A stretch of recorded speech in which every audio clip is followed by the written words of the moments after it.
ನಮಸ್ತೆ. ಹೇಳಿ. ನಿಮ್ಮ ಹೆಸರು ಸರ್? ನಮ್ಮ ಹೆಸರು ಶ್ರೀನಿವಾಸ್ ಅಂತ. ಓಕೆ. ಇವತ್ತು ಜನವರಿ 1ನೇ ತಾರೀಕು ಹಾಂ 2026 ಬಂತು. ಹಾಂ ಏನು ಬದಲಾವಣೆ ಕಾಣ್ತಿದೆ? ಬದಲಾವಣೆ ಮೋದಿ ಆಡಳಿತ ಚೆನ್ನಾಗಿದೆ. ಓಕೆ.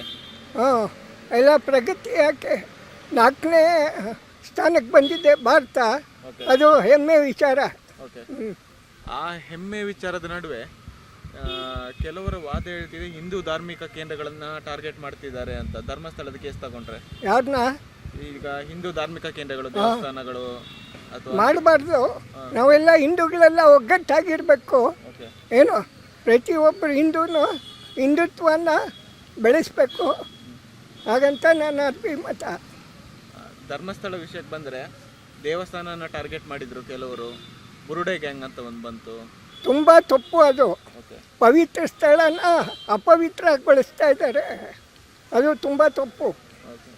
ಅವರಿಗೆ ಮುಂದೆ ಶಿಕ್ಷೆ ಕಾದಿದೆ, ಇಲ್ಲೂ ಕಾದಿದೆ, ಮುಂದೇನೂ ಕಾದಿದೆ. ಅದು ಆ ಪ್ರಕರಣ ಈಗ ಕೋರ್ಟಲ್ಲಿದೆ. ಹಾಂ ಕೋರ್ಟಲ್ಲಿ. ಕೋರ್ಟಲ್ಲಿದೆ. ಸತ್ಯಕ್ಕೆ ಜಯ ಸಿಗುತ್ತೆ. ಓಕೆ.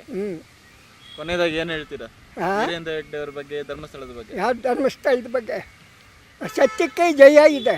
ಓಕೆ. ಅದು ಒಳ್ಳೆಯದಾಗುತ್ತೆ. Thank you sir. Thank you.